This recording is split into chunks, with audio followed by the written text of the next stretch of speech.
So welcome to the show. My name is Hamad Kalaji. I'm an AWS community builder and software developer at 0 and 1. Today I'm with Jason. Jason, would you like to introduce yourself? Good day. My name is Jason St-Cyr. I live in Ottawa. I'm a director of developer relations right now. And I've spent almost my entire career and life here in Ottawa, Canada, with my family. I've got 3 girls, which is a handful, all very young, and a beautiful wife that helps me get through this crazy life that we're going through these days. So you currently work at Sitecore. Would you like to talk more about Sitecore? Oh, yes. So I mentioned I'm currently a director of developer relations. So I probably been at Sitecore now since 2017, but I've been inside the Sitecore community for over a decade. So Sitecore they build a lot of products, mostly around the idea of making customer experiences better. That's kind of like the marketing spin on it. But they do things like commerce products. We've got digital marketing, a lot of things like personalization, things like that. You've got SaaS, but also on-prem. So there's a lot of options. But Sitecore was most known for, over 20 years now as a content management company. So in that space, people who are used to like headless CMSs or more traditional CMSs probably heard the name Sitecore before. But for me, what I got done is I was actually at an agency implementing Sitecore content management solutions. That's how I got to know the community and this huge thing around it. And I kind of got excited by that. That's what brought me to working at Sitecore. So I wound up in a position as what was called a technical evangelist. But essentially it was like, go get people excited, go talk to developers, show them cool stuff that you're learning about the product. And through my career, I'm now leading that team of folks that we do a bunch of different things. And so my role as a director is to try to, how do we, as a group, accomplish something? What are our priorities? A lot of metrics.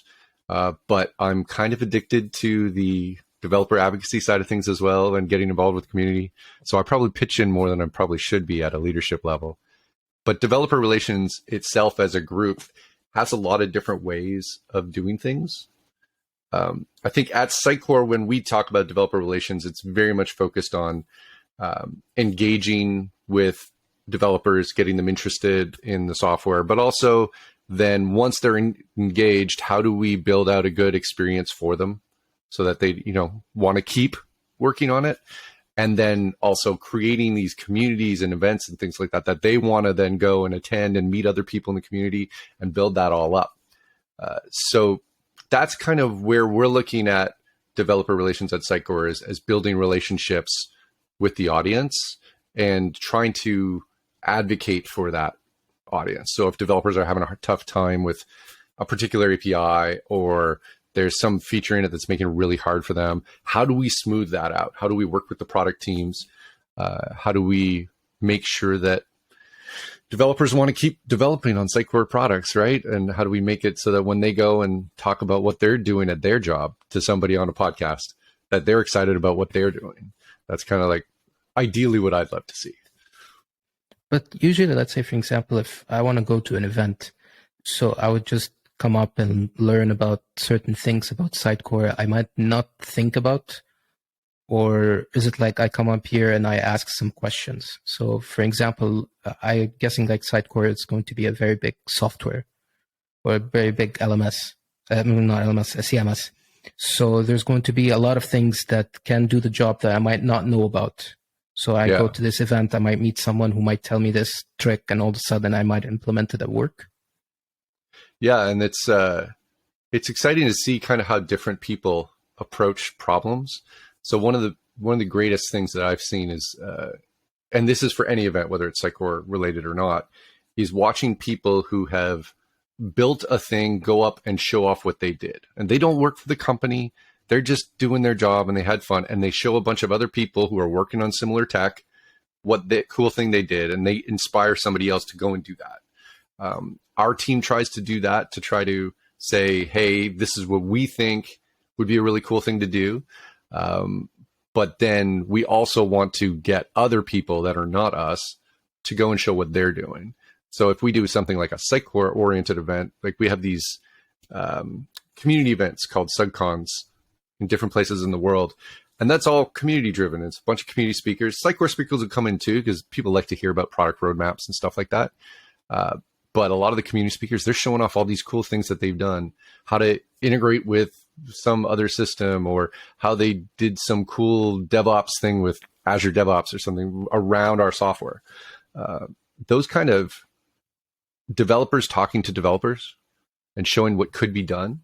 It's so much fun to just be in the room, just watch it and be like, someone did this, right? It's the craziest so cool thing you could see. Someone has done it.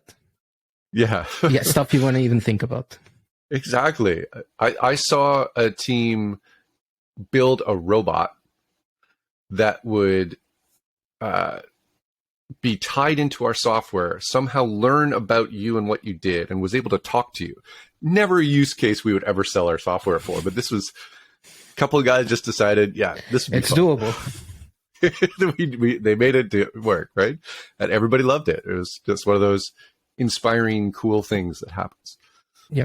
So you currently work as a director of developer relations. So what does the role consist of? And is it much more than just managing between the product and the developers, and like much more in details? I think, so developer relations itself has a lot of different things.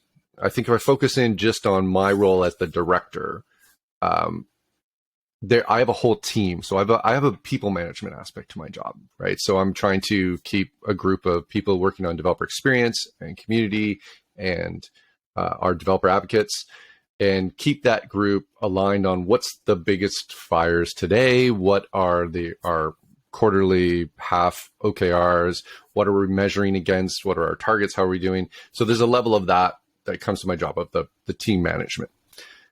The other part of being the director is also, how do you go and work with the other parts of the organization and make them understand what you're working on, how that's helping them, find out ways you could help more, because sometimes there are people who they're facing problems and they don't even realize that there's a group that could help them or is already helping them, and they could just leverage stuff and they don't have to start from scratch. So there's an aspect of that.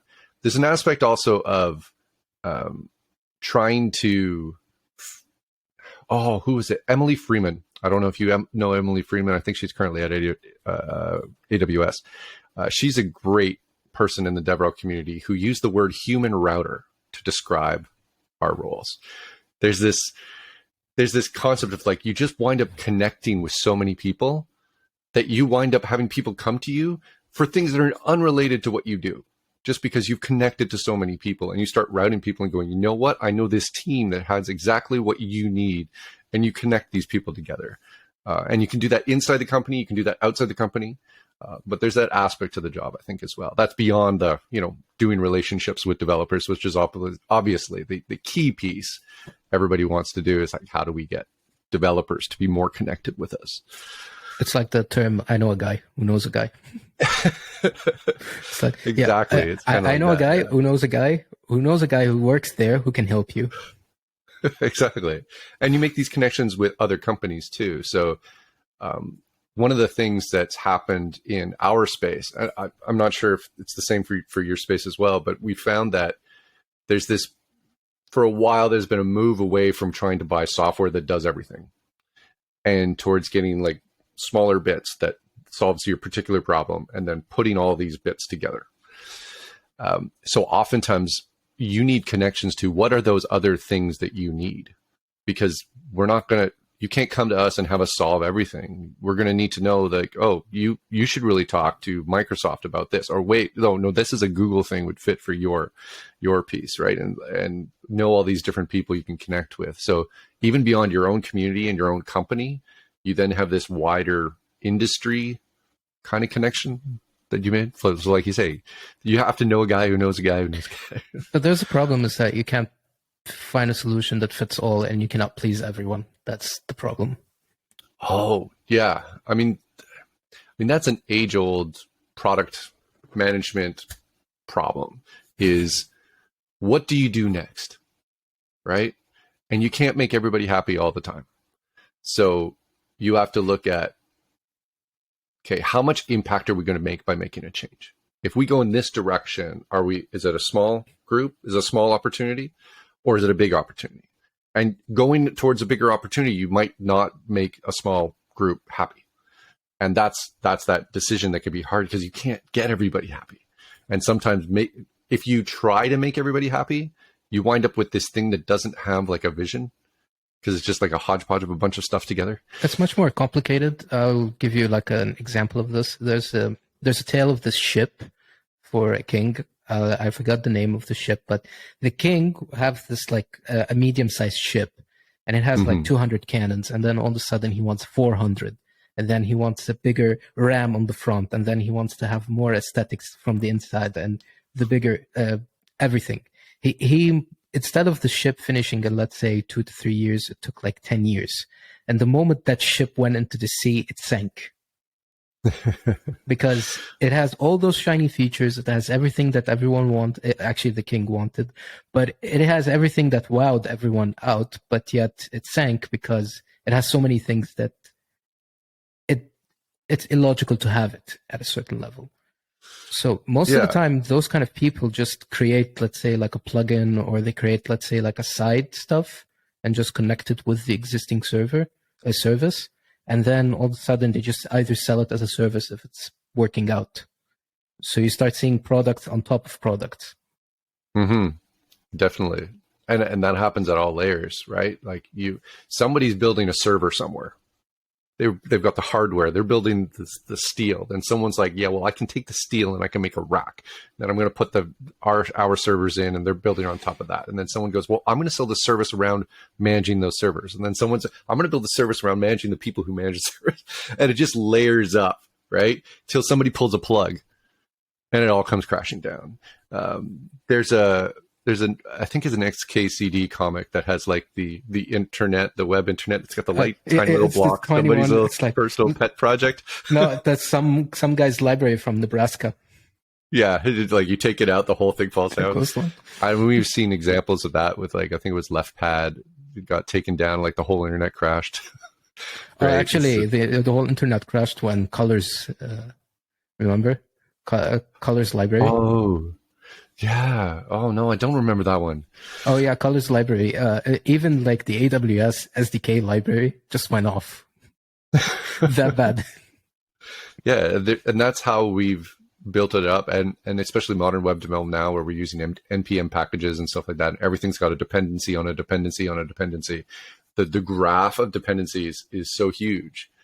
We're not one person building a whole huge system anymore. It's millions of people around the world who are all contributing into this mass, just trying to stack on top of each other. Yeah, and then you realize you have like 5 gigs of NPM modules that basically you're just using 20% of them. Yeah, which is, I mean, architecturally, I don't know how we solve that. Like, that's not... By the way, if you tried Deno, which is the Ryan Dahl's version... Deno, it's like the acronym of Node. He created the JavaScript runtime based on Rust because he has to create it based on Rust because the fad build on Rust. No, but it's actually really good. It solves part of the problem that we currently have. Is that instead of installing a dependency that installs other dependencies, you put a URL, and that URL will have the necessary code that it needs. Yeah. So you would actually use parts of the code. You don't have to import everything inside of it. Yeah, it's just more of a more targeted piece. I mean, we used to do the same thing. Like, I come from a .NET background of development, right? And you'd add like a library from the framework, and then it would say, well, you're going to get these other libraries or else it won't work. And so you add all these libraries together, and suddenly massively your bin folder is just huge when you really just needed this one method out of this one DLL.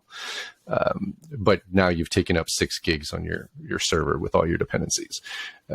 We seem to keep coming back to the same problem where it's easier to just copy paste the line of code you need and put it into your code base, right?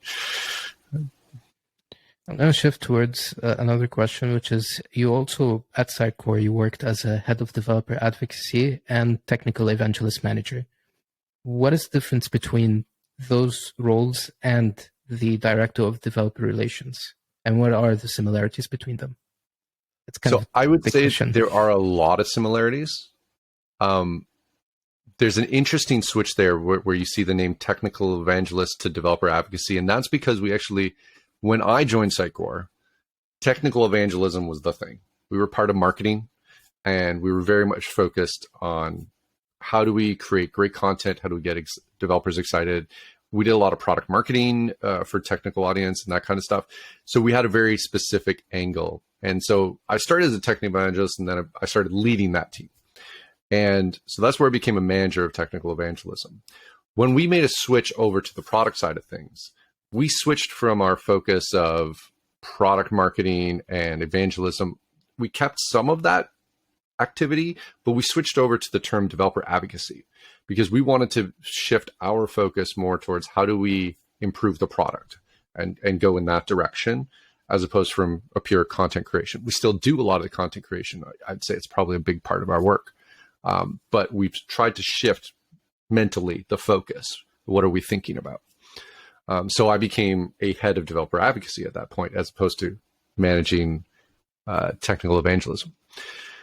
Then we get to developer relations. So me going to developer relations is a level up. So developer advocacy is one group within what we call developer relations. So we expanded to have our community group as part of that, which manages things like events and our community platforms and developer messaging and marketing and some of those things. And then also developer experience, which looks more like the strategy of like holistically across the company. What is the experience of being a developer coming to us? We run things like the developer portal that we built and some other like open source activities, projects like that. So those three groups then sit under the umbrella of developer relations. So you can kind of think of me going kind of being at one level with the advocate group and then going up and having kind of a wider responsibility. I'd say the commonalities amongst them was that all three of those positions were people management positions.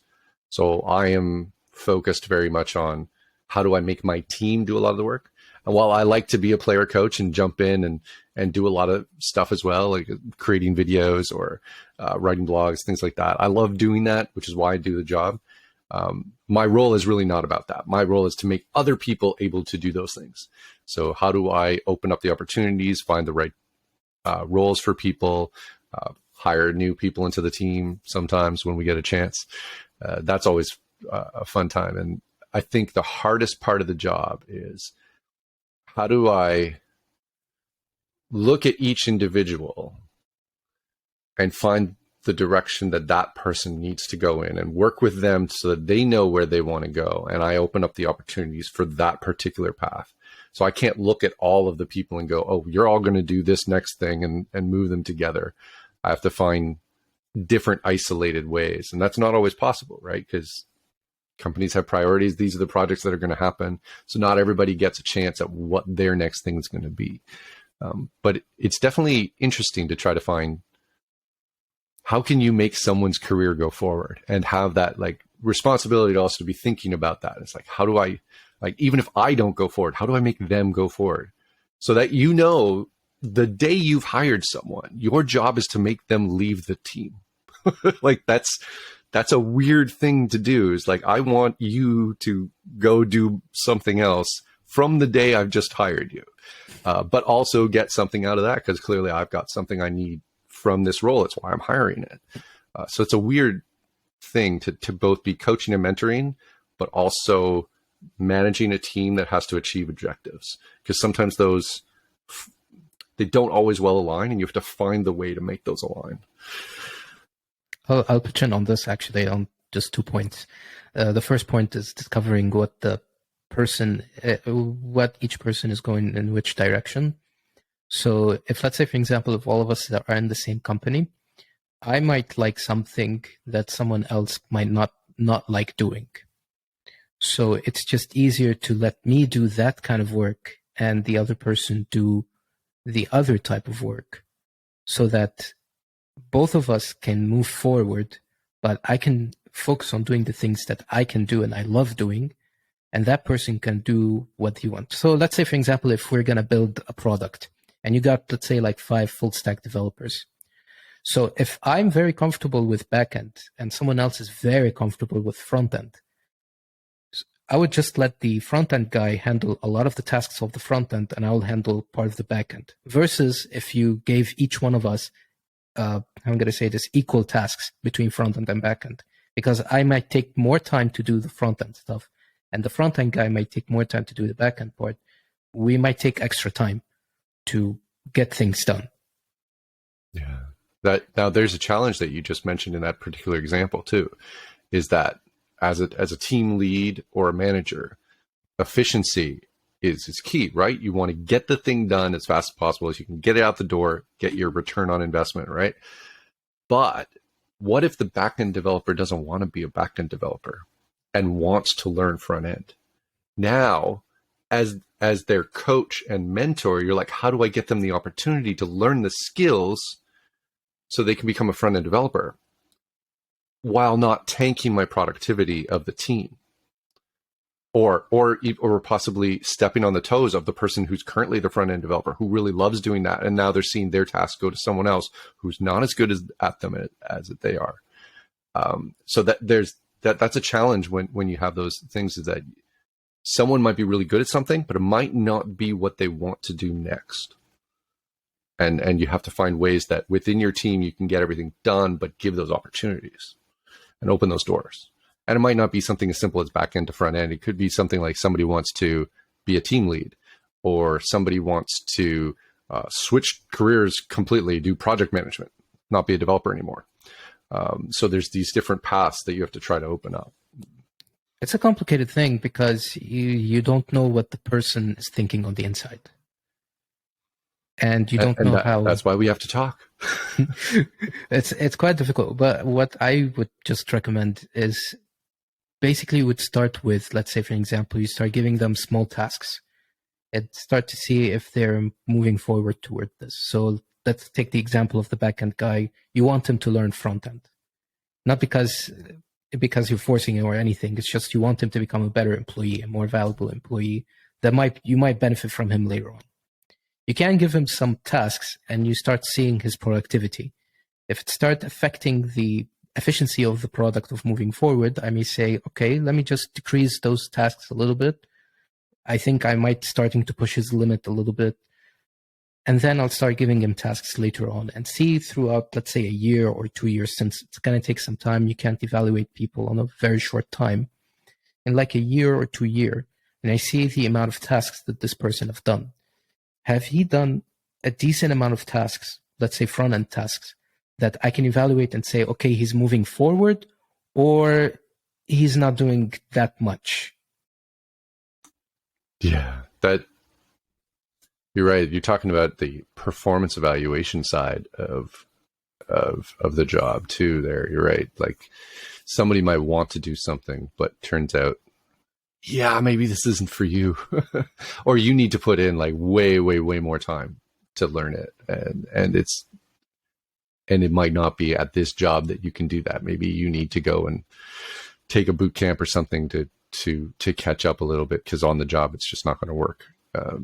Yeah, you're right. That's a really challenging part of those switching and learning skills pieces. I know one of the challenge too is tech changes. Every developer everywhere, not just developers, everything's changing. And so we're in this constant learning mode. Not everybody is great at learning new things all the time. And that can be rough on everybody. I've talked about this in previous podcasts about should you be like someone who's going to learn stuff as it coming up, or should I just stick with what I want? There are cases, if you're really good at what you're doing, if it does the job, you're making ends meet, everything up, and you're doing it, just keep on doing it if you're good at doing it. Otherwise, switching to a different field might be a better option. So I'll give you a very prominent example about this. So let's say you're a .NET developer and you've been writing .NET for years, okay? You're really good at writing .NET. It's something that you've been doing for like, let's say 10 years. You're much more better off to, let's say, keep on doing .NET because it's not going to go anywhere. It's not that. Than actually learning other stuff and waste your time on doing them while compromising your work. I would add to that, though, it can be fun to learn new cool things as long as what you're doing is it's not you're not trying to do that as your main job. So, for example, I'm not a daily developer anymore. My background has been years and years and years of .NET stuff. I'm learning Azure functions now, how to do that on Node and JavaScript. I'm trying to learn TypeScript. I try to learn all these things because I want to know about them, or at least enough to like comprehend when somebody's telling me about the latest thing that I know what's going on. When everybody started getting into Docker and containers, right? Like I was like, what is this thing? Yeah, but the thing is that you still work as your regular job while doing those. Yeah. I don't try to claim I'm a professional, React developer all of a sudden. No, but I'm just trying to say it's like you do your usual job, which is developer advocacy. You're director of developer advocacy. You do all of this, and then you learn this on the side. It doesn't compromise your current work, but some people are willing to compromise the current work so they can shift the role. Yeah. Oh, well. Now you start to get what I mean. If you can find a place where that's allowed, that is a great, you should find those types of companies. If they have those spaces for where learning is part of the job and you get paid to learn, that's ideal. That's what you want to find, because then you can, what they're saying is we want you to do that and we'll give you money to do that. But that's very rare. You're right. Most people, what their salary is for you to bring a proficiency level. You are an expert at something, or you're really good at this, and you're going to do this job. This is what I'm going to pay you to do. Anything outside of this, I can't pay for. I think it also depends on the role. So someone like an engineer at a product development company has a very defined role. But if you look at somebody like, I worked in the consultancy business, and you had to have a certain amount, like you had to be billable. That was the key. It was less about what are you doing and more like, are you doing something we can charge money for at a rate that pays your salary? So it comes back to the same thing. It's like, if I go in and I'm doing front end development for some customer because they want a website built, they can't charge for me what they could charge for a professional React developer that's their full-time job, because I'm just some guy doing it on the end. So that's not valuable because they're paying me the salary for what I normally do. So they don't want me doing that. I have to bring value. But they also recognize that tech changes so much, you have to slot in time for those people to keep up on technology. Because even if you're just staying in your stack, new versions come out. There's new capabilities that like we went to .NET Core, the .NET 5, .NET 6, right? So even just .NET developers are seeing incremental changes. If you're in Next, they just did 12.3 and that's got new stuff in it. So you've got all these pieces that you have to keep up on. I like the idea early on in a career, trying out a whole bunch of different things before you become an expert. Get across, and then find a thing that really jazzes you up and go deep on that. And maybe later in your career, you're going to go into another area and go deep on that and decide like a career change. But getting that good base, just a little bit everywhere, I think is really helpful for you to find the right angle for you to invest in. Actually, I did that. Do you want to know what my first thing was? Yes. What was your first thing? Game development.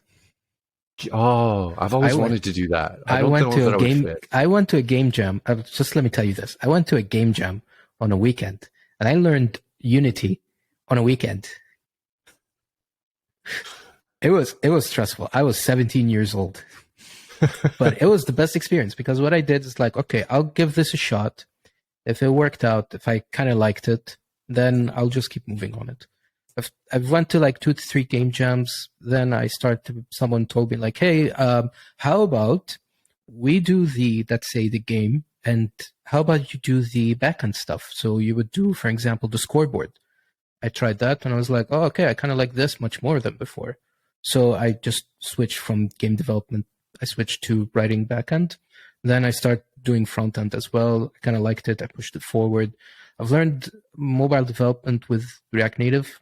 I never went like, I'm going to say this native.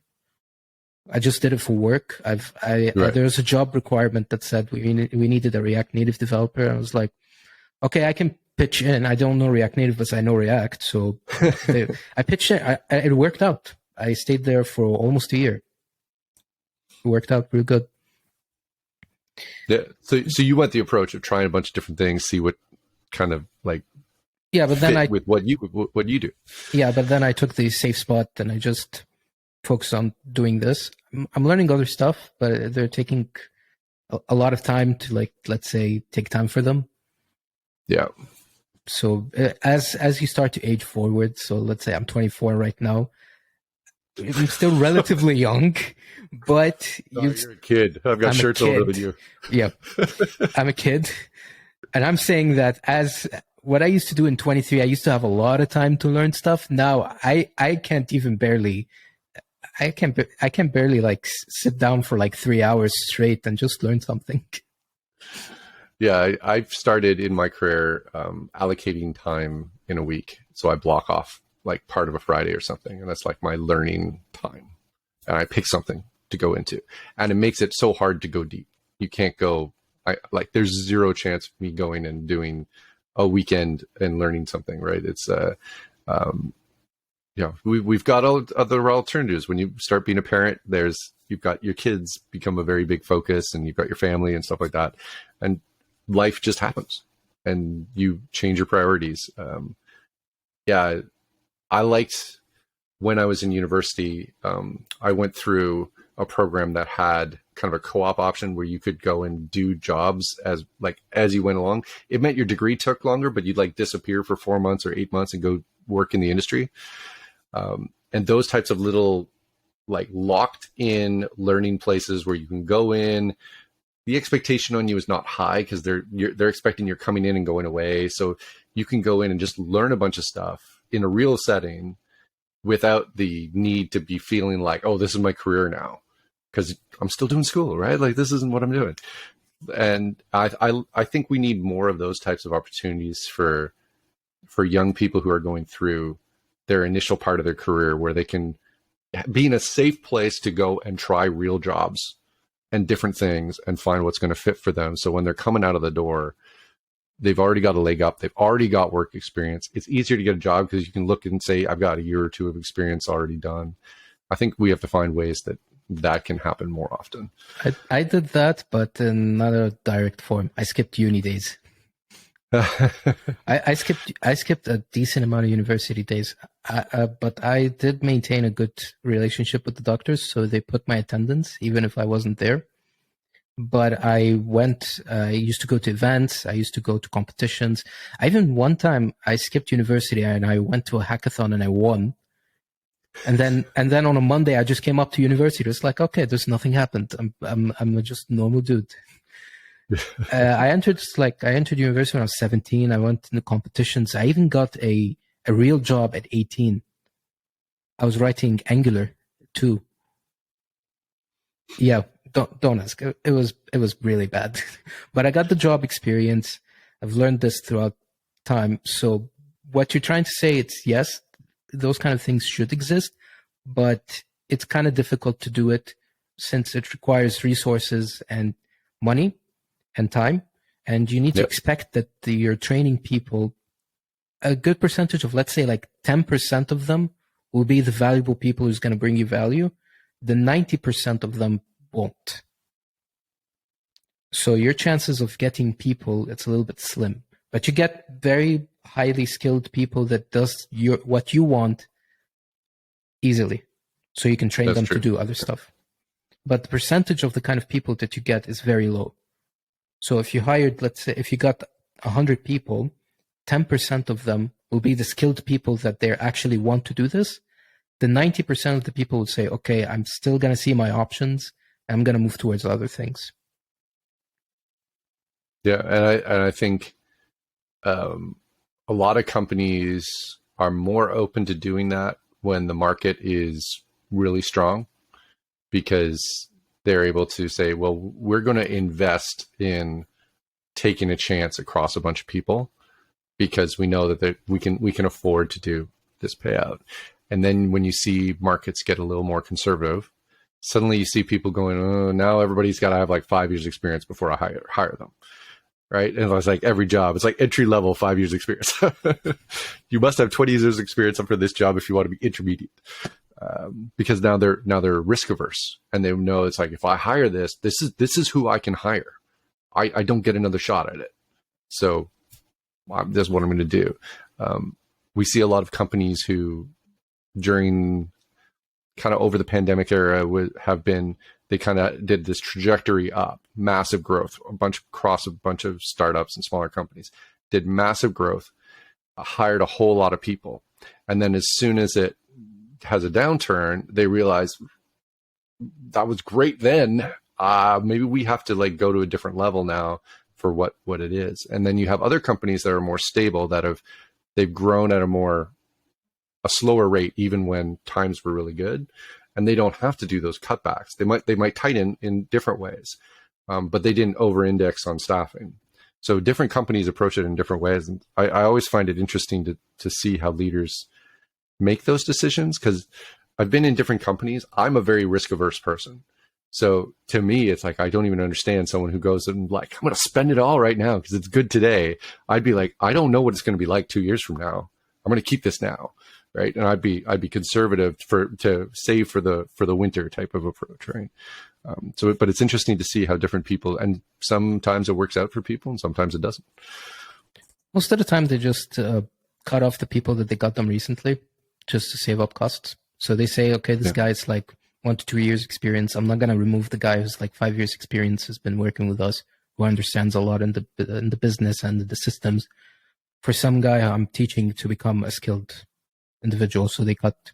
So most of the companies cut-offs, let's say like they cut 20%, or they cut, let's say, a small department. Usually they cut the new hires. They recently got, let's say, like from between like 1 to 2 years experience. But the people who are very skilled, it's more of a risk. So you can save up on removing the skilled people who cost more to keep those people, but it will draw back on you very negatively in the future. So I'll give like a small idea behind it. So let's say if you have 5 skilled full stack developers who've been working from 5 to 10 years, they're very skilled. And then you got, let's say, a team of 10, not freshly graduated, like 1 to 2 years experience kind of developers. Both of them cost the same, cost-wise, let's say, salaries-wise. So you either pick the 5 skilled developers to keep, and they keep the product floating, or you take the 10 developers. You have 10 people, so you can maximize the amount of tasks that you're going to do, but the amount of risks that you're going to get from those people is going to increase because they might go into loopholes that they don't know where to get out of. Versus the skilled people who already know the loopholes, they'll get out of them or find a very easy solution based on their experience. Yep. And another thing that experience gives you is like you say, you use that experience to handle the things that you can't predict. And when you're being in a conservative mode and you don't want to take risks, you need people who know how to handle things that are unexpected.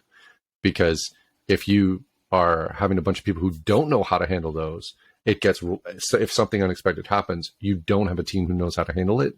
So in that mode, you're taking a risk with those people. I think you mentioned also like getting rid of an entire department.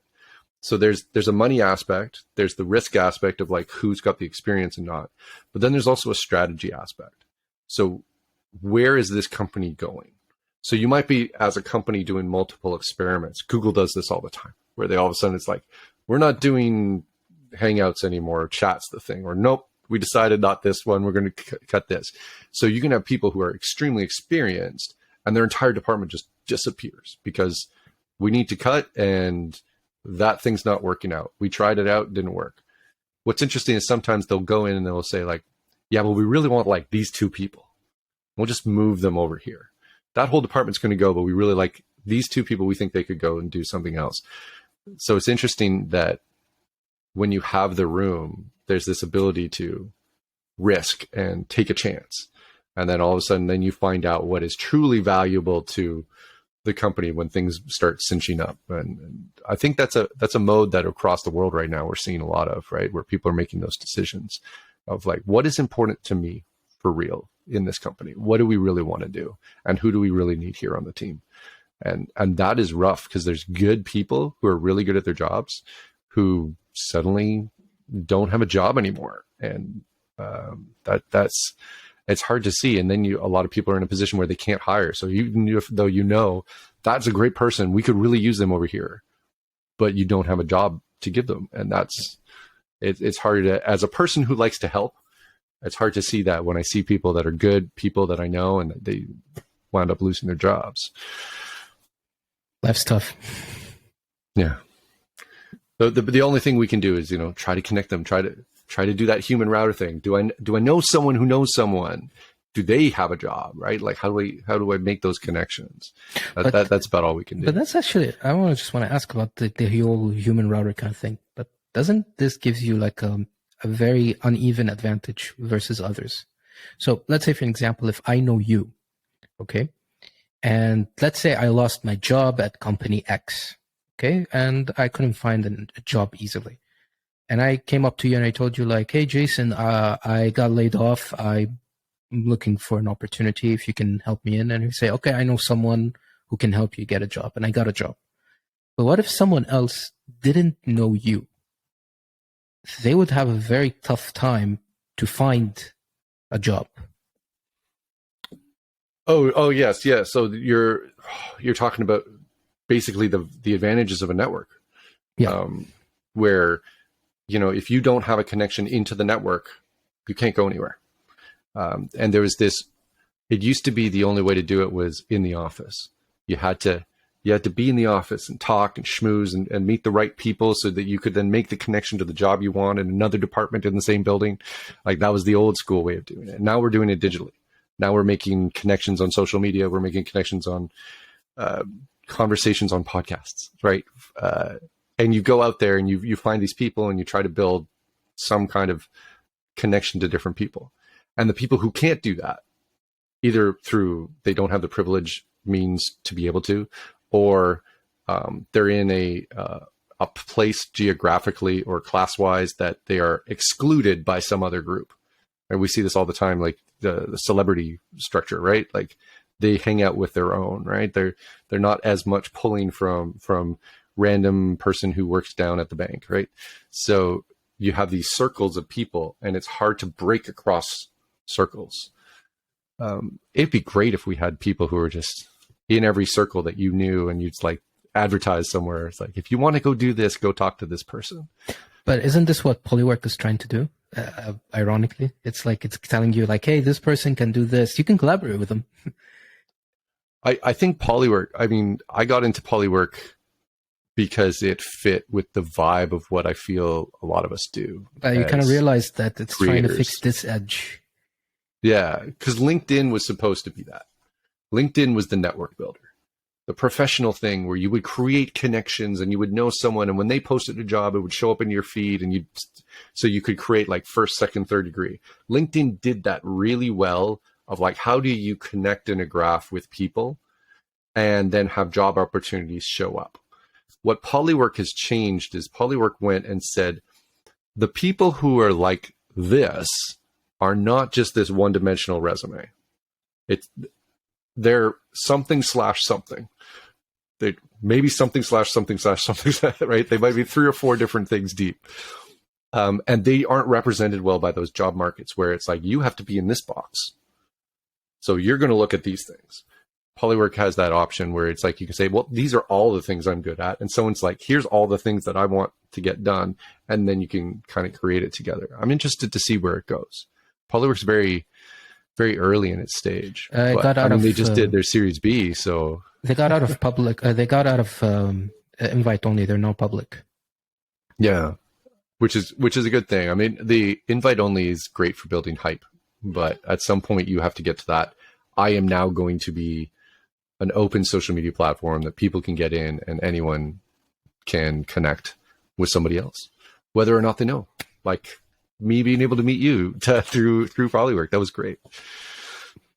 I'm going to shift to another question, which is Sure. Before you start working at Sitecore, you received the Sitecore MVP award for 4 consecutive years in a row.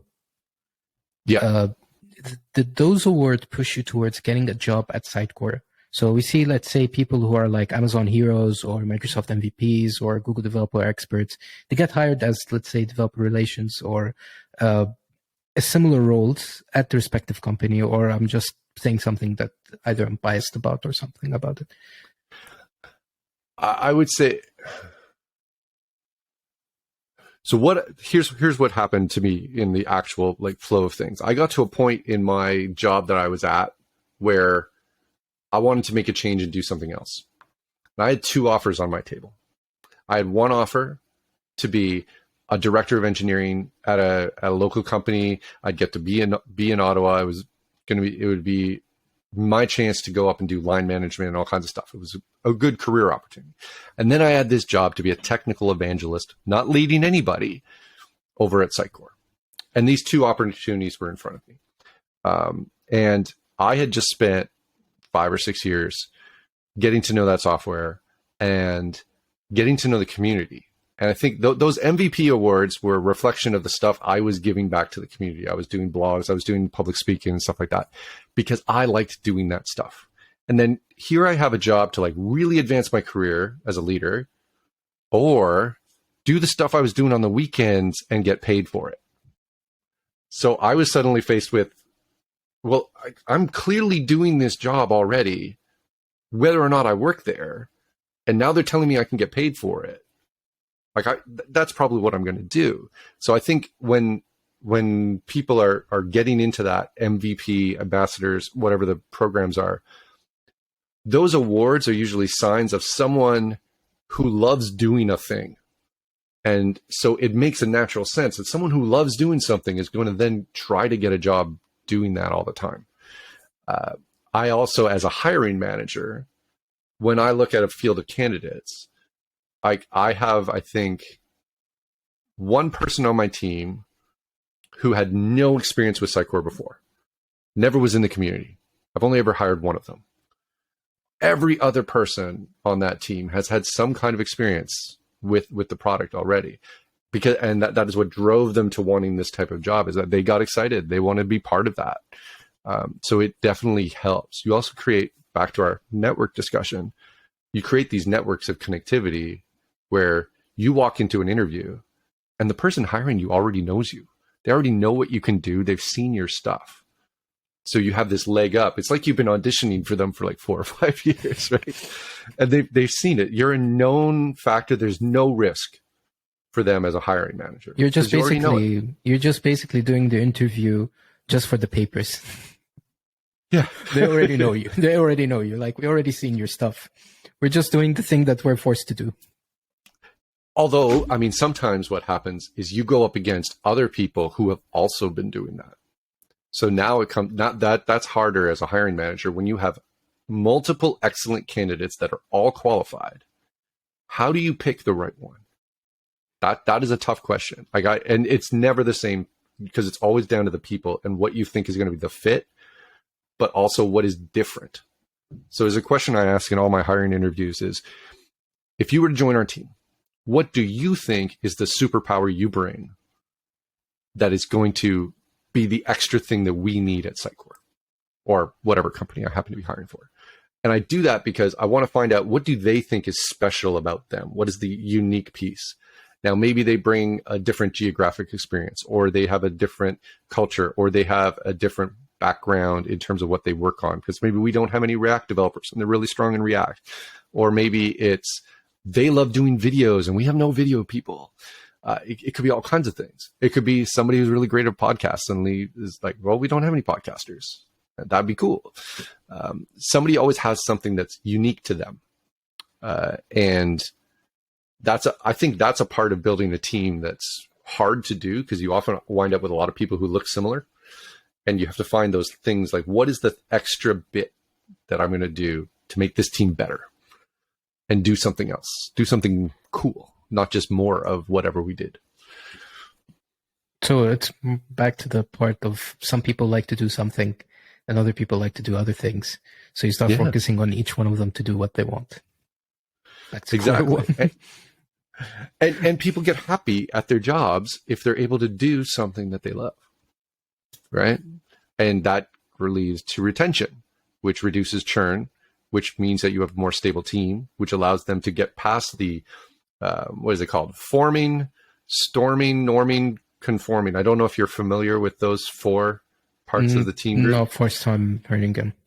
Okay. So the idea of forming, storming, norming, conforming is, forming is the team gets together for the first time. Things seem great. Everybody's all excited. Storming happens when you realize nobody knows how to work together. This is a new configuration. Our output and efficiency is not so good. Norming, everybody starts figuring out what people are good at. How do you work together? How do we get efficient at doing this thing we're all doing together? And then performing is when you hit that stride. So every team is going to go through that as they gather together. And every time you change the configuration, you might have a team that's been together 7 years. You add somebody else new, you're back to forming. But the more you have a base, the easier it is to go through. But if you keep a team constantly in that loop of churning, where people are not retained, where you're not building a team good together, and this goes for anything, whether you're building software, whether you're on a hockey team, whatever it is, the more you churn people in and out, the more you're stuck in forming and storming, and you never get to performing. And here's the thing, because some of them, remember when you said the part where you hire someone, you expect them to get outside? They reach the position that they've learned most of the things at this current formation. So they say, okay, I'm going to go do something else. I'm going to start my own thing, or I'm going to see something new. Yeah. Which also and that affects... basically, that takes you back. Now you got a new level of performance that you have to adjust to, and you have to go through that cycle again. And so you don't want to, for example, if you're leading a team, you don't want to have your entire team suddenly go back to forming, right? And go back to the beginning. You need to have it so that you can cycle it in and have a way to continually deliver what you need to do, but allow the opportunity to people to go back and start a different path if they need to. And you're always going to hire new people. Like nobody stays anywhere forever. It's going to change, but the more you can make people want to do the job, whether that be in a group that matches what they want to be around, the more you can create opportunities for them to go in the direction they want to go, the longer you can keep yourself at that more performance stage. But some people do stick in their jobs forever, not because they might like it, but out of fear. Yeah, it's becoming very rare you don't see the people who started a job straight out of school and then retire out of the same company much anymore, right? There's a lot more mobility, and that's helped a lot because, especially early in a career, if you want to advance, the best way to increase your salary very quickly and increase your job title is to jump laterally to a bigger company, then jump up to a smaller company, then jump laterally to a bigger company, and just keep doing that zigzag. And you can go from junior to senior very quickly. Yeah, but the problem is, if you're doing it if you do it a lot, it's a very red flag that something's wrong with you at a certain level. I think I used to think that earlier in my career. I think I've come around to the fact that it is now more accepted that people are in a more of a gig economy now, and that people are doing the job that they want to do that gets them where they need to be, and that the allegiance to the hiring manager is not there. That the power has shifted a little bit more to the worker, not all the way, but a little bit more, such that people go like, I'm here, my job is, this is not my job. I'm already thinking about the next job. And that they're doing this. And now that I understand that that's a thing people are doing, I don't see it as a red flag when I see somebody has that move. But I plan for it. I go, this is a person that I should expect is only going to come in to get what they need. And then they're going to go somewhere else. And if you plan for it, you know you're expecting it, and you adjust appropriately, right? But sometimes, especially if they're going to bring you something you need, like you got to compare it against what else you have. Right? Yeah, but something unique. Most of the time, people who work from big corps, they leave the big corp. Either they become a tech lead or a CTO. I've seen this a lot. I even discussed about this in a previous podcast, where you find someone who works at Google like 2 to 3 years, and all of a sudden he leaves, and then he's a CTO at a company. Mm-hmm. But, hey, that's that FANG money, big experience, big scale. You come down, that company is going to learn from all that experience. Yeah, it didn't come for cheap. Doesn't come cheap, no. Nope. I'm going to shift to another question, which is, you worked as a senior solution architect at No Linear Creations. Oh, yeah. Yep. that's how I got into the whole Sitecore world. Yeah, I've talked about solution architect in a previous episode, but it's either like pre-sales help or post-sales help in the solution architect's world, where you either assist the client before starting the project to tell them what fits, or after the project is developed or it's coded, or after the product's been launched, you start to give them advice on how to optimize, let's say, on costs or making things work efficiently. Is this the same as, let's say, at Nonlinear, or it's something else? I think we had some similarities there. Nonlinear was a small agency. I worked in the Ottawa office, but there weren't a lot of us who had the solution architect title. So we wound up doing a lot of the different roles. I would say a portion of my time was involved with potential customers. So in our specific position, when I was doing this, we were trying to get jobs to implement Sitecore software for a company. So some company had gotten to a point where they're like, I think we're going to buy this Sitecore software. We need someone to build something up on this. Who's the dev team we should bring in? Who's the strategy team? Who's the design team? And our agency had all those different teams that could come in. So we would go in. And someone like a solution architect would be around to be able to answer the technical questions. Like if someone's asking, okay, so we want to do X, Y, and Z. Is that something that's feasible? What does that look like? And we could come up with like, well, here's a potential architecture you could go with. This is what a project would look like. Here's the type of skill sets you would need. And we could kind of come up with that. So they would get an idea of what a project might look like. But I would say a majority of my time was actually running dev teams. Sometimes I was the dev team. So it depends on the size of the project, right? So something comes in, it's like an upgrade project. I would just handle it. I would handle the customer. I would do the project management. I would do the build. I'd do the deployments. That would be the type of thing. But it was like a senior team lead role. Sometimes my teams were like 7 or 8 people. I had people offshore that would be working. And my job was to make sure I had the vision of what we needed to do, work with the customer. We also sometimes had project managers. Sometimes we had product owners, and they would help with that kind of leadership with the customer. And then I could focus more on the tech and be in the how do we deliver mode. So that was for really big projects. I could be like a delivery lead. But one of the things that was probably the hardest to do was to wear all those hats when you had a team of like 4. And then like, you're the project manager, you're the product owner. So you're defining all the requirements, you're meeting with the customer, you're designing it, you're the tester. When the teams start getting smaller, you're having a lot of hats. So one of the things we had to do on any given project at the very beginning was to be like, we know these are all the hats that people have to wear in a project.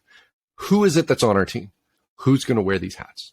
So that everybody would know at the beginning, this is what's going to go. So the fact my job said solution architect was what I was being paid and sold as. But what I did didn't necessarily match that, because every project's different. Every customer comes in, they've got a different budget, they've got different requirements. That means different sizes of teams, different things that need to be done. Maybe one day I'm building up Team City integrations and deploying stuff, and the next day I'm writing .NET code. Next day I'm writing automated tests for like unit tests or something, right? It's like you don't know which project you're going to have. But I really loved it. I loved the dynamic nature of it. That's like, I didn't know what I was going to do, right? Like there would be a 3-month period where I knew what I was going to do. I'm on some project, but the next project could be different. And so there was a lot of learning that could happen. And I was working with all these people doing different stuff I didn't know. I didn't know anything about Scrum before I was a solution architect. That wasn't something I really got into. And then all of a sudden, hey, I know Scrum. It's like this job has like this very weird tasks. Like you don't know what's going to happen. It's like Wheel of Fortune. Today I'm going to get project management. Yeah. Yeah. You don't know what it's going to expect. Yeah. It's, you do a lot of learning on the job. So we talked earlier about you have all these things you could learn and you're not necessarily good at, but you find out what things you're good at learning, I think. So I know I should never do UX. I am bad at that. I tried to learn how to be a better user experience designer, and I've learned a little, but I can tell this is not something that I can adapt to as well as when someone started teaching me project management. I was like, wow, this fits really well with the stuff I've already done. And so there's like people pivot where they go, I'm going this way in my career. No, I'm going this way. And I've always been more of a like, how do I do a slow pivot? Like, how do I keep within a very small degree of it? And then that eventually gets you somewhere else that could be totally different. That's going to take you some time. So you can ensure that you would have a safe transition rather than having a spike transition and risk something. Yeah, as I mentioned, I'm risk averse. So that's the path I went. I think some people have more of the nature to like just jump in, and they'll be like, I'm a developer. Nope, today I am now going to be an entrepreneur and I'm going to become a CEO. And they just pivot, and that's what they're doing now. And some people can do that. That's not a thing I've been able to get. Hey, if it works, it works. So yeah, we're not going to blame them. Yeah, like all the power to you. but maybe the key point is that you need to know what your path is. You can't just go and say that person did well, I'll do what they did. You kind of have to discover your own path. Yeah, basically copying someone's homework is not going to work out. No. Well, especially if they don't write down all the steps. Even if they gave you the steps, that doesn't mean things are going to work out the same way that worked out for them. There's also elements. There's also some elements from within, let's say, the job. So maybe you and I are applying for the same job. My CV, let's say, for example, is way much different than your CV. You have a higher chance of getting the job than I do, even though both of us know how to do this. Mm-hmm. So it's not always the case. I'm giving an example, but there's other cases. But it doesn't mean if you and I are going to do the same thing, we're going to get the same result. If we're going to get the same result, then what's the point of doing it in the first place? You have a formula that's working, then anyone can do it. Yeah, and some people have natural talents as well. And this is what, like in sports, you call it scouting, right? And you have to get better at that. Like Steph Curry could stand beside me and show me how he shoots threes all day long. Zero chance I could ever break it into the NBA. Doesn't matter how tall I am, right? Like there's some people who just, they've done a lot of work and they can do it. And there's no way you will emulate them. It doesn't matter how long you pay. You're missing that bit. And I see this in my own job where it's like, there are certain things I wish I could do. I don't have that last bit, that the special thing that makes that person able to get it to the next level. That 1%. Yeah, whatever that part is that's in their DNA or their soul or whatever it is, there's something that enables them to have that ability to go and do it better than someone else who has the same experience. Yeah, I'm going to shift to another question, which is you also worked at Decision Academic as a software development manager. So what is the role of being a software manager? And is it similar to, let's say, a tech lead on, let's say, a set of project, or is it something, let's say, like similar to a project manager or a scrum master in a role? Because the whole idea of a software development manager is very vague.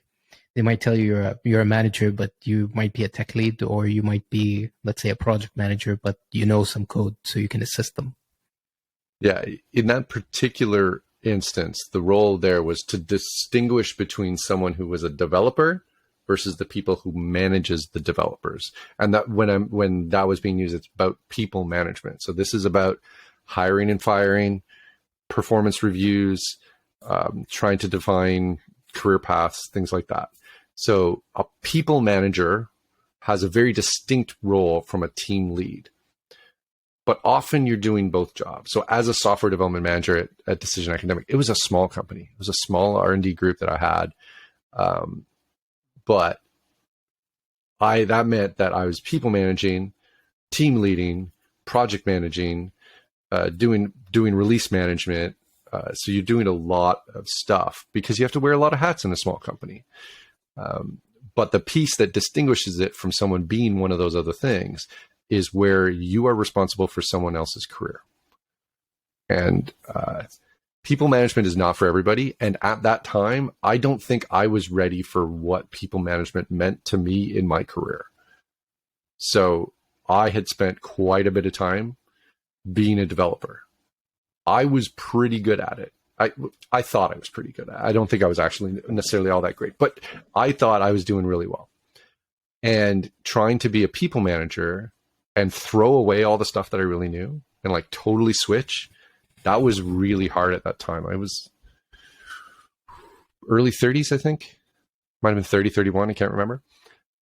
And I was really intent on staying a developer, but also doing this other thing.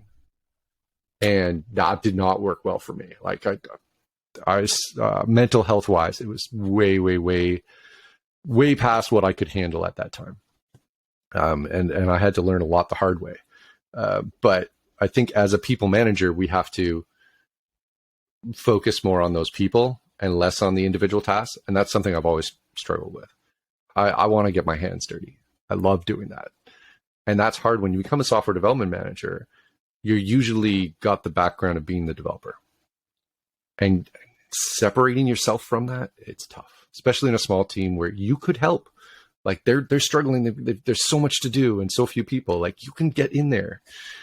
But so, no. And a team lead, I would say, has a lot of in the weeds, right? Like they're really in there, and they don't have to worry necessarily about people reporting to them. So you prefer to be more like a tech lead than being a manager at a certain level? Because you like to do back then, yeah. Yeah, because you like to do, because you love to put your hands dirty into things. Yeah, I think at that time, it probably would have been a better idea for me to be a tech lead and leave the people management to somebody else at that time. I think now I've figured out on how to handle my mental health to be able to do the people management and then find time for those things that give me joy. But at that time in your career, so somebody who was going through it, I would say, try the tech lead first when you're making that transition before going straight to management and people management, unless you have some kind of experience with it already where you know how to handle it, or you're that type of person who can just turn off. Maybe you don't actually like development that much. Right? That might be an easy way to go and become a people manager is that you won't miss that. But you stayed at Decision Academic for like 9 years. That's a lot of years spent in a company. Yeah. I honestly, if I had not done that to myself, like that company was great. I had so many good friends there. But what that company did the best for me is, you know how earlier I was talking about the T, go across and then go deep in something? I did everything. I was hired there out of school as a Java applet developer. Whoa. I hadn't ever done that before. I'm going in, I'm rewriting their applets from 1.0 to 1.1. Like this is the time frame we're at because that's the only way to do dynamic stuff on the web was build it in Java. I'd done some Java in school. I'm like, whatever, I can do this. Rebuild their entire front-end software in like 6 months on a contract. And they're like, okay, you can stay. And then I'm becoming a classic ASP developer. Okay, sure, whatever. This is a different thing I've never done before. I'll do this. Then I'm becoming a .NET developer, and I do that for a bunch of years. And then I'm switching to commerce, and there was so many opportunities. At one point, I was like, I had the key to the server room. I was going to the data center in the middle of the night, changing servers. I was on ops calls for like 3 a.m. pager calls and stuff. Like I got my hands in so many different aspects. So while I was in one company for 9 years, I don't think I had one job for more than like 6 to 8 months. Or sometimes I had like a role, what I was being paid for, but I was doing like 2 or 3 different things. So I got to build that base. I got to go across all the stuff and go like, I can do this, but I don't like it. This stuff jazzes me up more. I want to do more of this. And I think that's why I was able to stay, was that there was opportunity. And anywhere I've worked, I've looked for a place where it's like, are you hiring me to do this thing for the rest of my life? Or do I have a chance to do something else? Because in 2 years, I'm going to want to do something else. So you were the Swiss knife of the company? In small companies, almost everybody winds up trying to do that. The people who do well, I should say, are people who can pitch in on whatever. And they might not be the best at it, but everybody can kind of pitch in because you don't have enough people to have specialists for everything, right? Like we had one guy who was the IT guy for the entire company. So if you have to carry a heavy server, that one guy needs some help, right? And so somebody's got to learn, and somebody's got to help do these things. And so you pitch in. When I think if you're young and you have the opportunity at a company like that, try these different things. Put your hand up when someone says, "Hey, do you want to help out?" It gets appreciated, and you learn something. You might hate it, but at least you tried, right? Other than just expanding your knowledge on different aspects and trying to find what you want, what kind of like piece of advice would you like to give for software developers when starting out, other than just narratives, finding everything? That's my number one for sure. Every time I talk to interns or anything like that, is like, do the base so you can find your T. Like that's the number one. But if there was going to be something else, I would probably say that make connections. So my job right now is all about making connections, but early on in your career, we talked about this earlier, your ability to find the next thing is all about the people that are around you that you connect with. And they don't have to be in your company, but you need, like, if you want to go apply for another job, they're going to want to check with somebody that you are who you say you are. If you want somebody to like pull you along to where they are, like I've done that with friends where I say like, hey, you should come join me at this company. It's a really cool place. And I know you're awesome and you'd fit this role, right? You want people to do that for you. And you want to be able to do that for other people. So, who's it? I think it's Scott Hanselman who said, you got to collect good people like trading cards, right? Like just build the hugest pack you can, make sure it's diverse. Make sure you've got like somebody who can do front end, somebody who's a project manager, someone who's good at business, somebody who's, maybe you hate, but like they are really good at something that you're bad at, right? Have all those trading cards close to you. Burning bridges is something people always tell you. Don't burn your bridge when you go. It's okay to burn a bridge as long as what you're doing is you're keeping those cards. You got to find what those are that are valuable to you, that you want to collect, the good people. And that goes for anything. That's not just your career. That's life. But build your pack.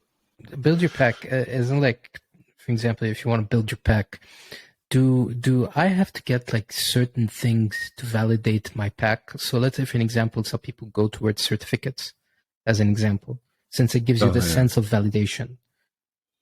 Yeah, let's say, for example, I have like 5 AWS certificates. I'm doing my 6th at the end of September. So I'll have like 6 AWS certificates.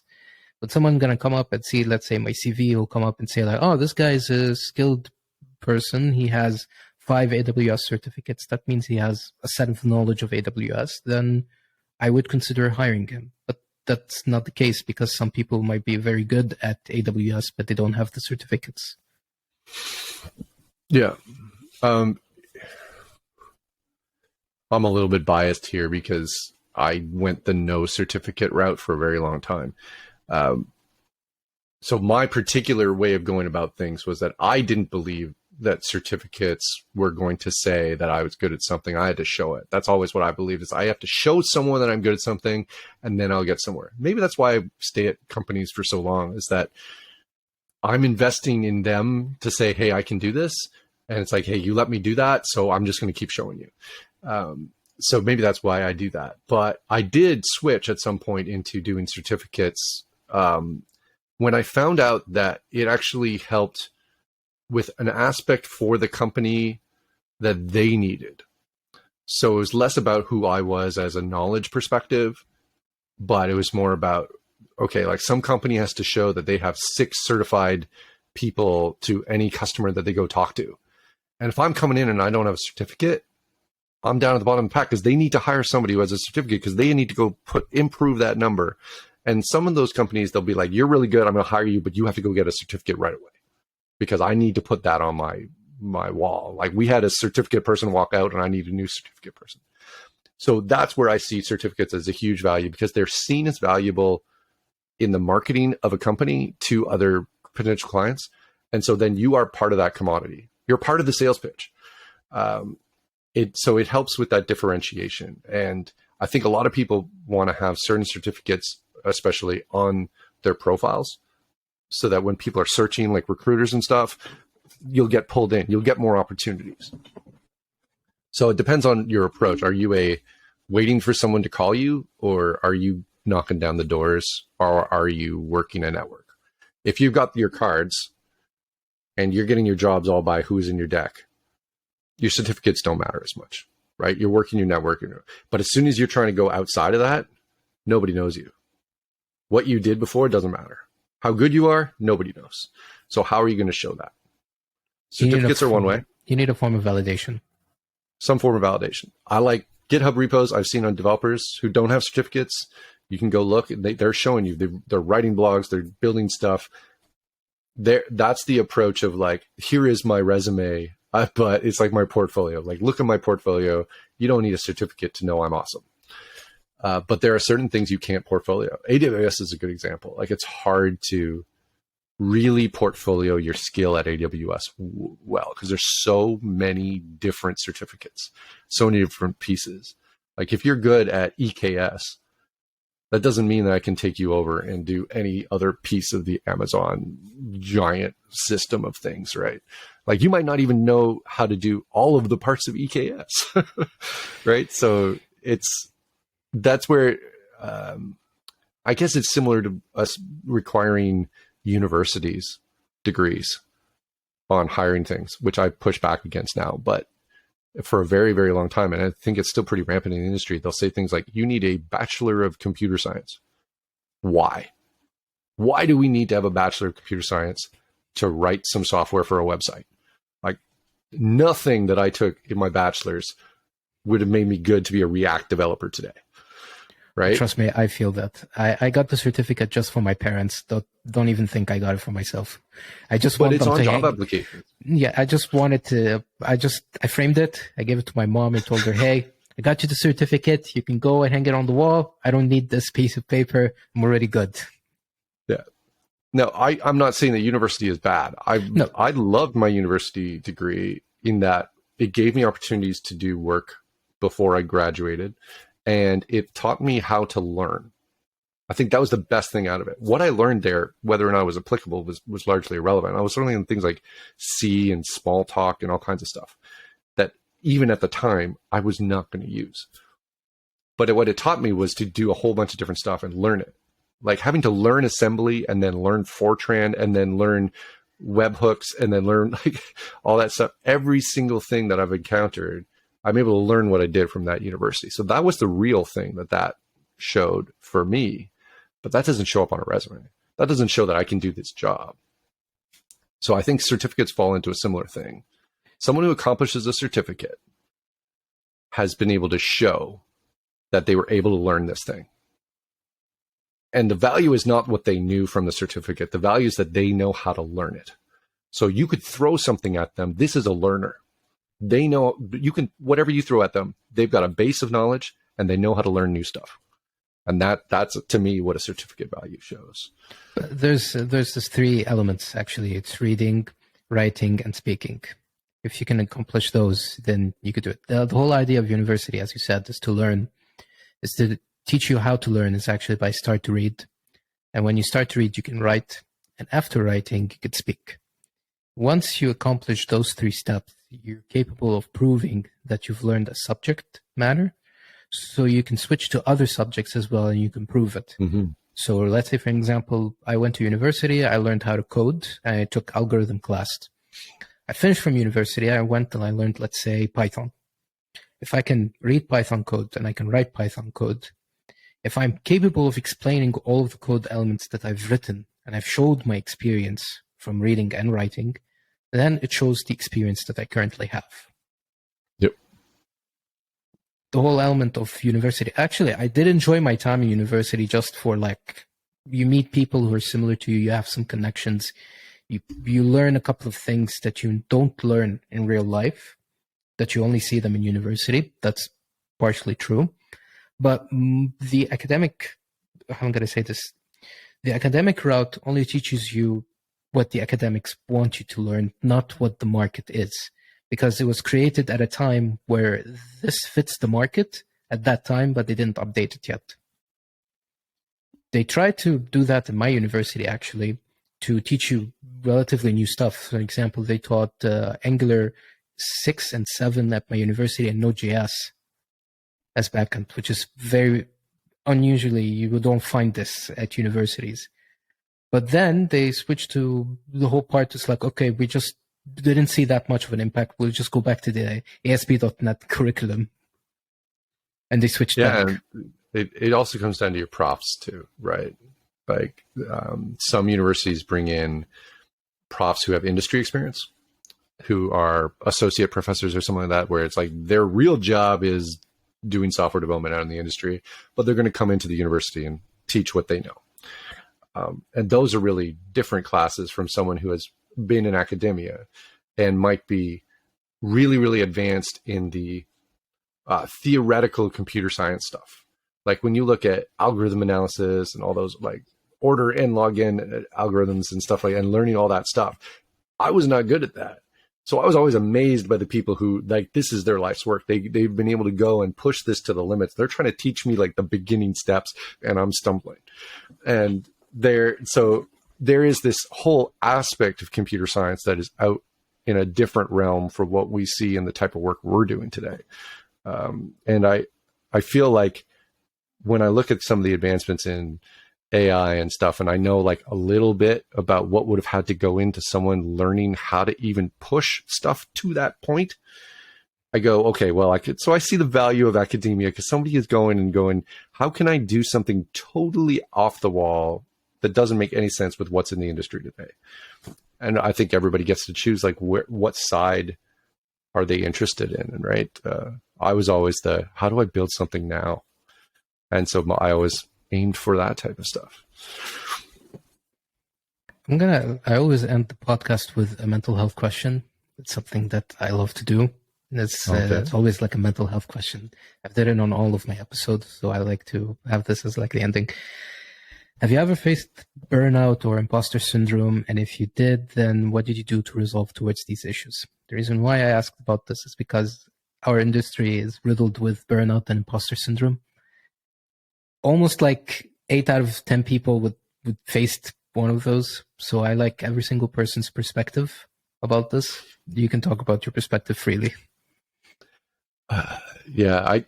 So first off, I think I mentioned earlier about how things didn't go well when I switched into people management because I did not balance well. So yes, I've done that side, but I'll tackle the imposter syndrome first. I'm probably having imposter syndrome like right now, but I've always felt, and the tricky part about imposter syndrome is you feel like you're doing something that maybe someone's going to figure out you don't know how to do.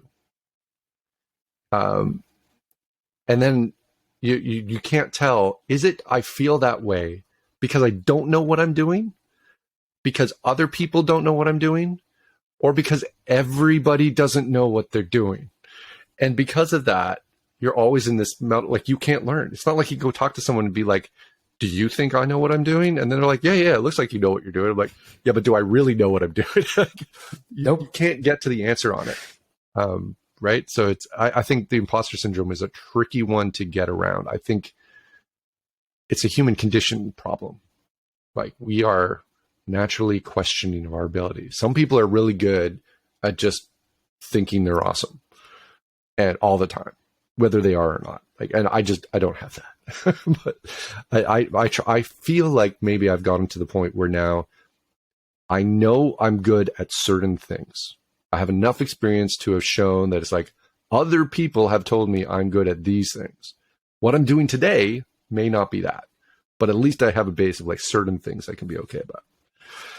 I don't know if you've faced that at all with you. I mean, you're only getting started here. So there's this Dunning-Kruger effect. Do you know about it? It's the more you learn about things, the more you start questioning yourself. The less you know about things, the more you think you're very good at it. Yes. So most of I'm not going to bash people about this, although I like sometimes to bash on people, no offense. But sometimes the people who think themselves they're really good at something and they take pride on it are basically the type of people who just don't know about stuff. They just learned this one thing, they did it very good, and then they take pride into it. There's no shame, but tell them to do something else, they might break in front of you. It's totally normal. I think it's hard to do because you want to have confidence, because the confidence gives you the ability to go forward and try something that you didn't do before. But here's the thing. If you weren't confident in what you're doing, why would you try the next thing? How would you take the next step? Here's the fun part, is that we start to talk about how do other people see me. But here's the funny part, is that they see that how others are seeing me as well. So it's not about how people are seeing me. It's basically, I'm afraid of how I'm going to explain this, is that people are not afraid of other people. People are afraid of themselves. But the other people, they're not checking you out 24/7. They're basically fearing about themselves as well. Yeah. So 90% of the time, they don't even know what you're doing. They're just focusing on themselves, and they're asking the exact same question that you're asking. The moment you realize this, the less the effects of imposter syndrome, that you know that people are not watching you 24/7, so they can point out something on you. Yeah, there's a similar advice that I've seen other people give to speakers, and I give to speakers as well, when you're about to get up on stage, is to realize the audience is with you. They would not have come and sat down in the room to watch you speak if they wanted you to fail, because they're there to have a good time and hear what you want to say. So they're behind you 100%. So you being afraid of them makes no sense, because it's like, they're on your side. They're with you. Because if you do poorly, they do poorly. So you don't have to be afraid of the fact you're in front of an audience that they're going to like boo you or think that you're terrible. So like, I always love that piece of advice, because it switches your focus on, it's not about you. It's about them. You're there for them. So just like, do you, because that's what they came for. Just give them a good time. Yeah. I think it's hard. I think that's the hard part for me with public speaking was, while I'm a natural person who likes to talk, I'm not necessarily the person who is the coolest guy at school or whatever, right? Like I didn't naturally have wit. I didn't like all those things. You can build it up over the years to get better at that. But you always have that in the back of the mind, that you were the nerdy kid at school or whatever, right? That wasn't cool. So when you go up on stage in front of people, you're like, oh, these people they're not going to really want to listen to me. So you have that little like nagging thing at the back of your head. And when you realize like everybody with you is kind of like in a similar boat, that they all have something. Everybody's got something. We don't know what's going on with them. Like nobody knew that I was having such hard times when I switched to a manager job. Like I didn't let anybody know. Like I didn't tell my family. It was just, you deal with it yourself. I think that's the hardest part. Most of the struggles are basically internal. They're not external at a certain level. Yeah. So most of the time you might be facing with some tough stuff, and you'll be just going to work and be like, oh, I'm good. There's nothing wrong with me. How many times have we had the conversation that starts with, hey, how you doing? Good. How about you? Fine. It's like it's recorded, right? Nobody has even said what actually happened or how they're feeling. I actually, look what I said. Actually, you have a point on this. So I break this sometimes with some people. So sometimes they ask me like, hey, how are you doing? It's like, you know what? I'm just a little bit stressed. There's a lot of stuff on my mind. Relatively good, but there are some stuff that are annoying me. They don't say, oh, okay. And 90% of them will come up and say, how can I help you? Which is very weird, because every single person, when they start asking about you, you tell them like, hey, I'm not feeling good. They don't say, oh, okay, hope you feel better. That's like the 10% of people. 90% of them will come up and tell you like, hey, can I help you with something? Like there's something wrong with you and stuff like that.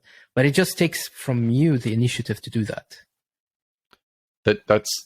You're right. Like that's the hardest part, is to open up about these things that are going on. I think that's why in the last couple of years, we've seen more of a push of people to talk about mental health in our industry, is that for so many years, it was something you had to keep to yourself. Don't bring it to the office. Don't bring your problems.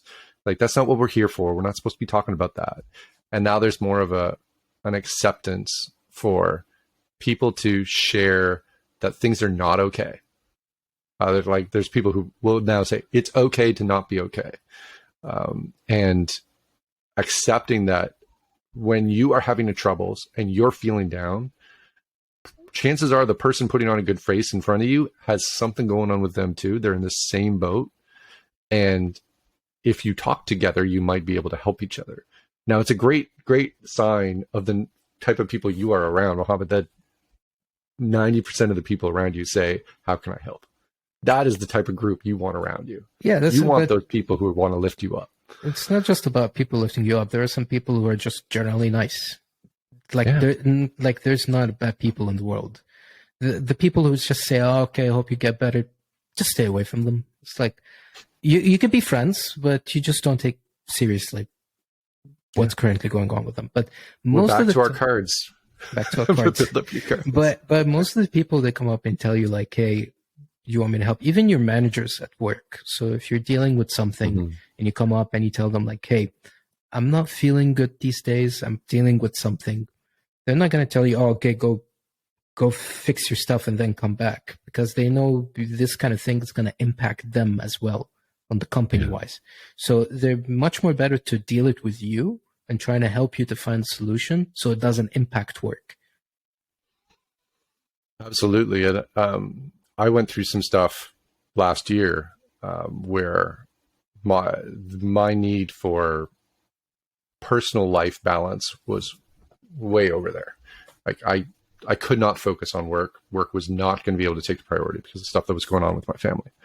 And I had an open conversation with my manager about that. And it's like, this is what's going on.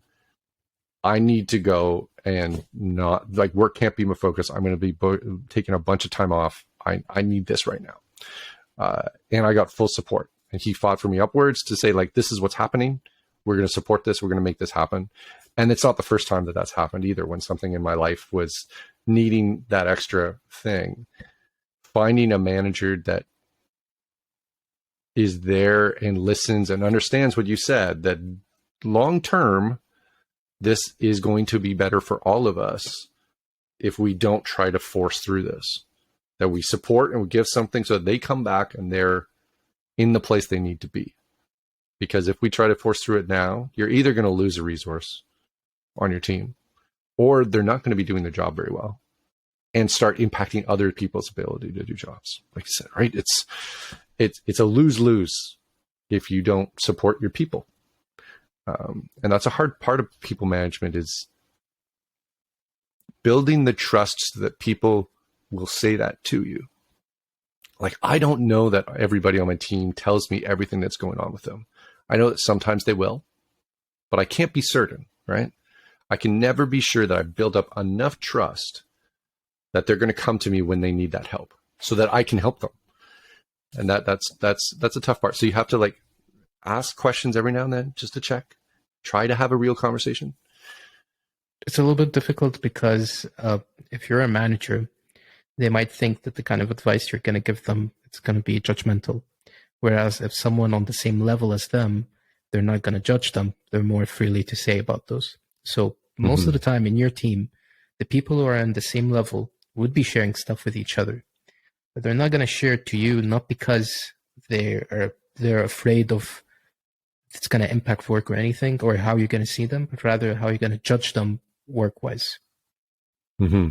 Yeah, it's a tough thing because, not only am I there to coach and help and support, I'm also there to judge performance, decide who gets raises, decide who gets to get a salary increase or a promotion or something like that, right?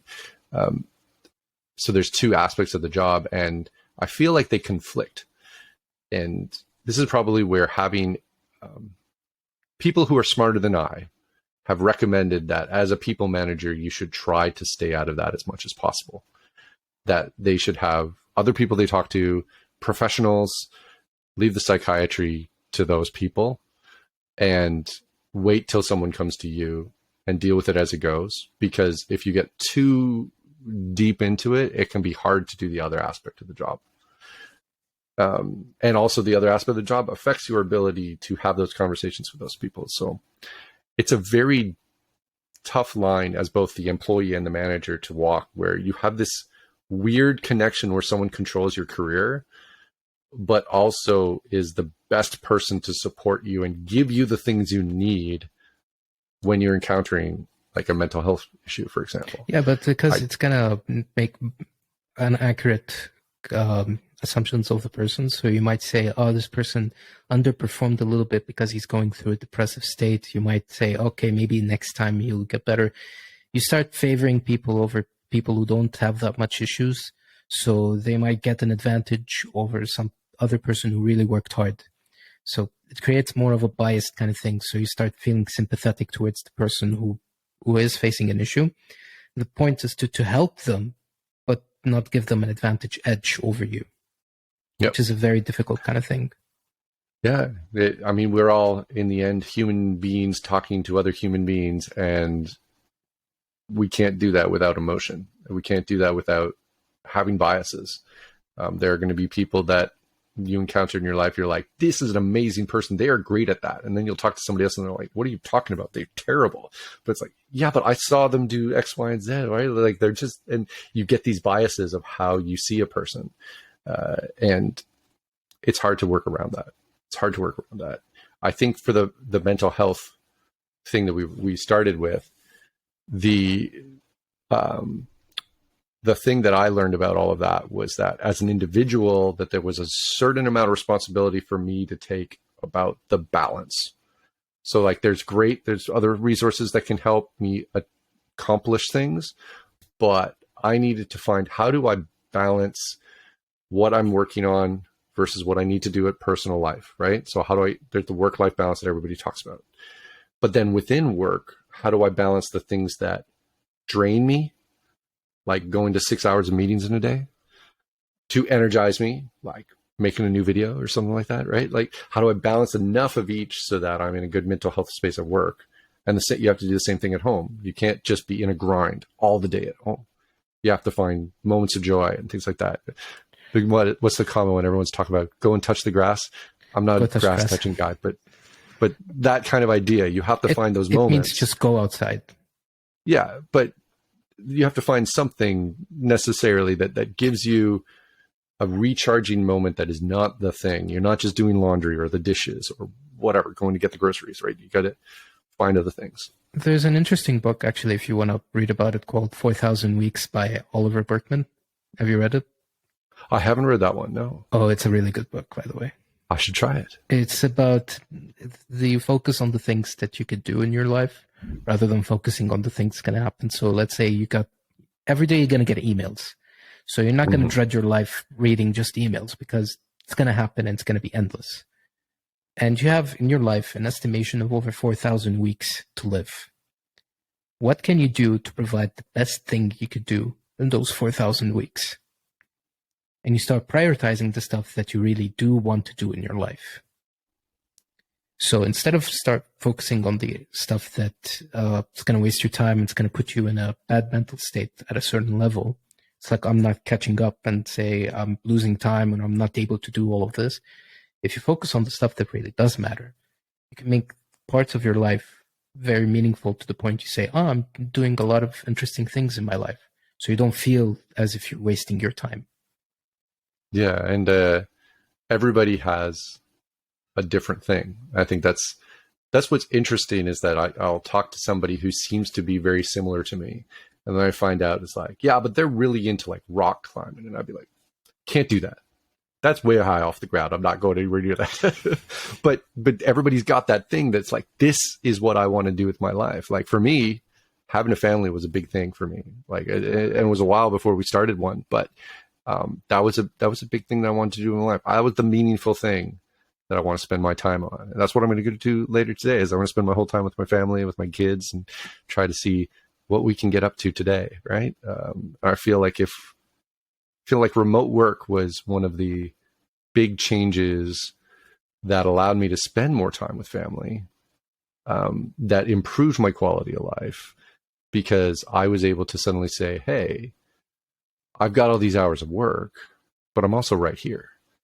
I'm seeing everybody every day. I get to watch them grow up. I'm not going on the bus down like I did at the start of my career. I'm missing out on other things, but I got a chance to do that. And now I get this chance to do something really meaningful to me and spend that time. And maybe I'll go back to being an office jockey again one day, right in the cubicle. But for right now, I think you're right. We have to find those things that are meaningful. I love that. The 4,000 weeks. I got to check that out. Yeah, it's a really good book. By the way, it's a really good book. I've read it at a time where I was actually facing with burnout. I have a habit of reading a lot, so I read 52 books a year. I've been doing it for more than 3 years. I have a habit of reading, so I even can read when I'm burned out, which is a very interesting thing. So I read this book. I was like in a very bad state. So I read this book in a cafe on a Sunday. I was like reading this book. I was like sipping on Americano coffee. And I was like, okay, I'm going to read this book. It's been recommended. And I was just reading it. It's like, holy shit, my life changed. Just like one day on a weekend. And then I went back home.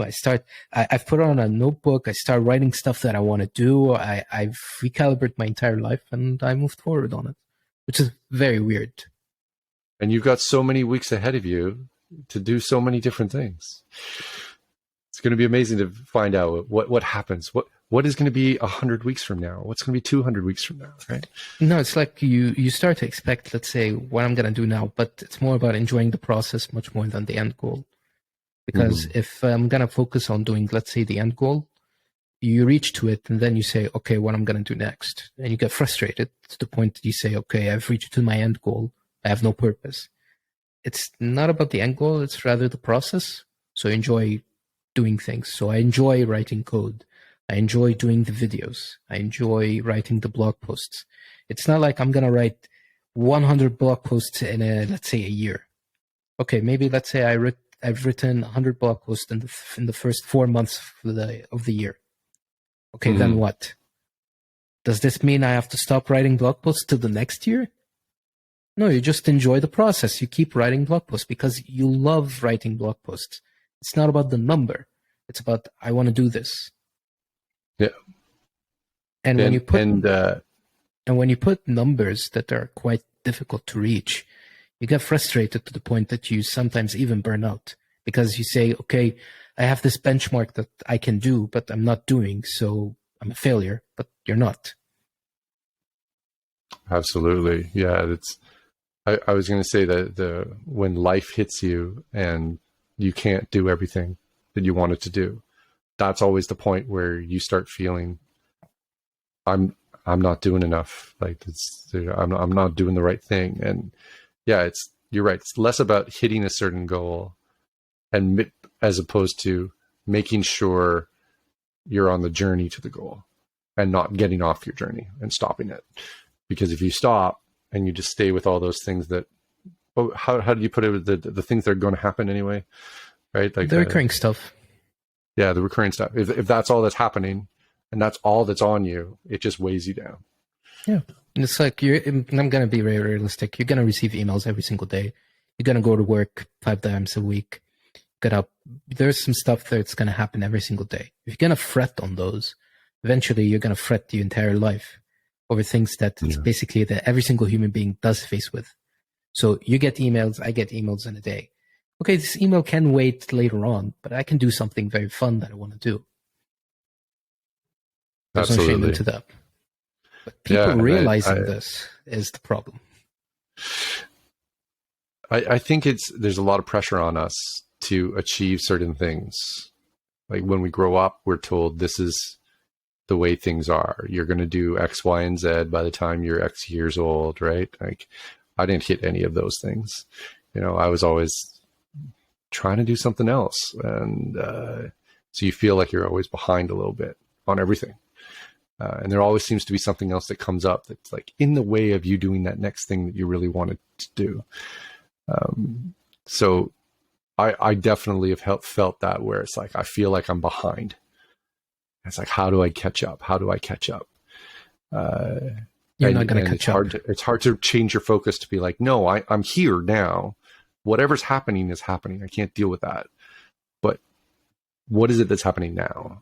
It's hard to change your focus to that. It's about we're goal driven somehow.